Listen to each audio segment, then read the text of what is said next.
Quero trazer hoje um pequeno devocional para você, focado na família, que vai se encontrar em Salmos 127, versículo 1, e o tema será Família é um projeto de Deus. Vamos comigo na leitura? Diz assim: se o Senhor não edificar a casa, em vão trabalham os que edificam. A família é o primeiro lugar em que qualquer ser humano aprende sobre amor. Independente se é no lar de vó, se é no lar da mãe, se é no lar do pai, nós temos um reflexo do que é amor. E se vivemos em um ambiente abusivo, vamos achar que qualquer pessoa que nos trate daquela mesma forma está demonstrando amor. E é por isso que existem muitas pessoas que se entregam a relacionamentos desse tipo e acham normal. Dentro dos lares é o lugar onde aprendemos sobre perdão, sobre o que é cuidado. E se o lar é disfuncional, é isso que as tuas crianças irão aprender. Afinal, foi assim que você também aprendeu. Mas óbvio que muitos conseguem ser os remanescentes que vão rumo diferente do que os seus antepassados acabaram ali gerando. E acabam conseguindo sair desse ciclo sem fim de lares disfuncionais e vencendo. E é no meio do nosso lar que os valores eternos vão tomando forma. É no nosso cotidiano. Aprendemos isso no abraço da mãe, no conselho do pai, na oração compartilhada na mesa. Hoje em dia é bem raro, né, irmãos, as pessoas sentarem na mesa para fazer uma oração antes das refeições. É um costume que nós deveríamos voltar, e com urgência.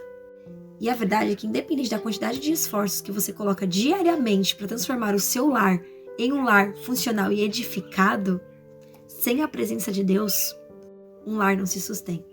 E muitas pessoas pensam, vendo aí a história até mesmo da Virgínia e do Zé Felipe, que o amor, ele se esfria ao ponto de um relacionamento terminar.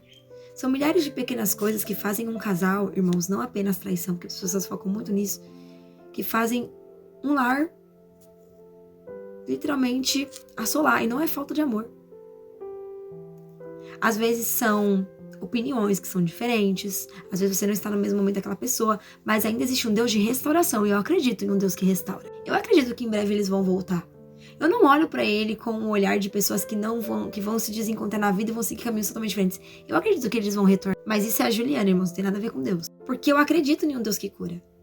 Eu acredito num Deus que restaura. Eu acredito num Deus que transforma. E quando nós colocamos Deus como centro do nosso relacionamento, as alianças começam a ser conectadas na terra e no céu. E as feridas antigas começam a ser curadas. E o que estava fora de ordem começa a ser colocado no lugar. Quando Deus é o centro de um relacionamento, irmãos, ele pode parecer que está no finalzinho da linha, já vai estourar. Deus faz algo novo. Aonde muitos colocaram um ponto final, Deus coloca vírgulas e continua a história. Ou inicia um novo capítulo. Mas com aquele mesmo recomeço necessário, que faz parte de um grande projeto dele. E Deus começa a depositar vida nova para um casal que estava antes andando sobrecarregado, cansaço e até mesmo oprimido. Eu quero que vocês entendam, irmãos, que famílias não é a perfeição que nós postamos nas redes sociais. A família, ela tem desentendimentos. A família, ela tem ponto de vista diferente.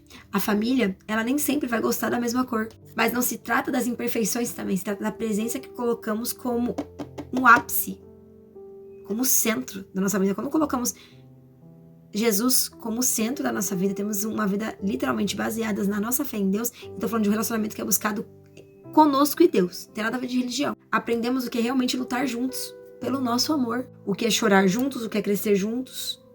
O que é validar um ao outro, torcer para um ao outro. No caso, um pelo outro. Glória a Deus. E principalmente aprendemos que um lar seguro, um lar de bênçãos, um lar de milagres é um lar de oração. E aí, quando um casal se une pra orar, gente, algo tremendo acontece no mundo espiritual. O inferno se levanta, mas ele cai. Porque a poder da intercessão desse casal se torna algo grandioso na terra, que toca aos céus. Se vocês soubessem o poder da oração e entendessem que ela não é apenas uma porta de escape. Irmãos, vocês têm que entender uma coisa. Quando nós colocamos Deus como edificador da nossa casa, até as rachaduras se tornam testemunho, irmãos. Glória a Deus, você crê? Deus, ele pode restaurar casamentos, irmãos, e ele restaura, e eu sou a prova viva disso.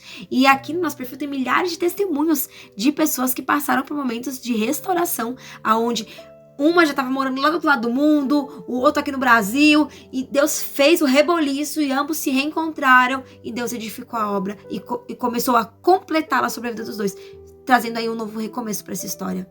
Então, irmão, não desista. Continue sendo um instrumento para tua casa, continue orando, mesmo que ainda a outra parte, né, o seu cônjuge, não ore. Continue orando e falando para o Espírito Santo e tocando na outra parte desse relacionamento para que um dia possa se encontrar os dois ali, no secreto, orando um pelo outro e ambos pela família. E quando você pensar em desistir da sua família, lembre-se o porquê você iniciou aquele projeto.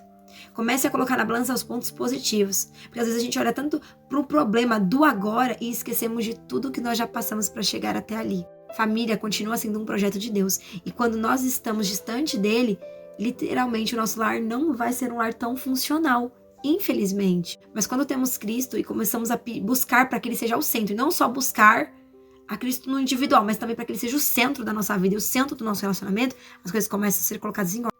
E você depositou no altar da sua família, e Deus planta e cultiva esse relacionamento a dois e esse projeto tão incrível que veio do próprio coração de Deus, que é a família, que é o nosso maior ministério, viu, irmãos? Primeiro lugar é a sua vida com Deus. Segundo lugar é a sua família, aquilo que você projetou, né? Aquilo que Deus alinhou como propósito para tua vida. Terceiro lugar são as obras da igreja. Então, assim, ó, tudo tem o seu patamar. Não adianta andar com o primeiro ponto positivo, com o segundo positivo, e esquecer daqui. Entendeu? Melhor, o terceiro, né? Esquecer do segundo, que é a tua família, porque esse é o seu maior ministério na terra.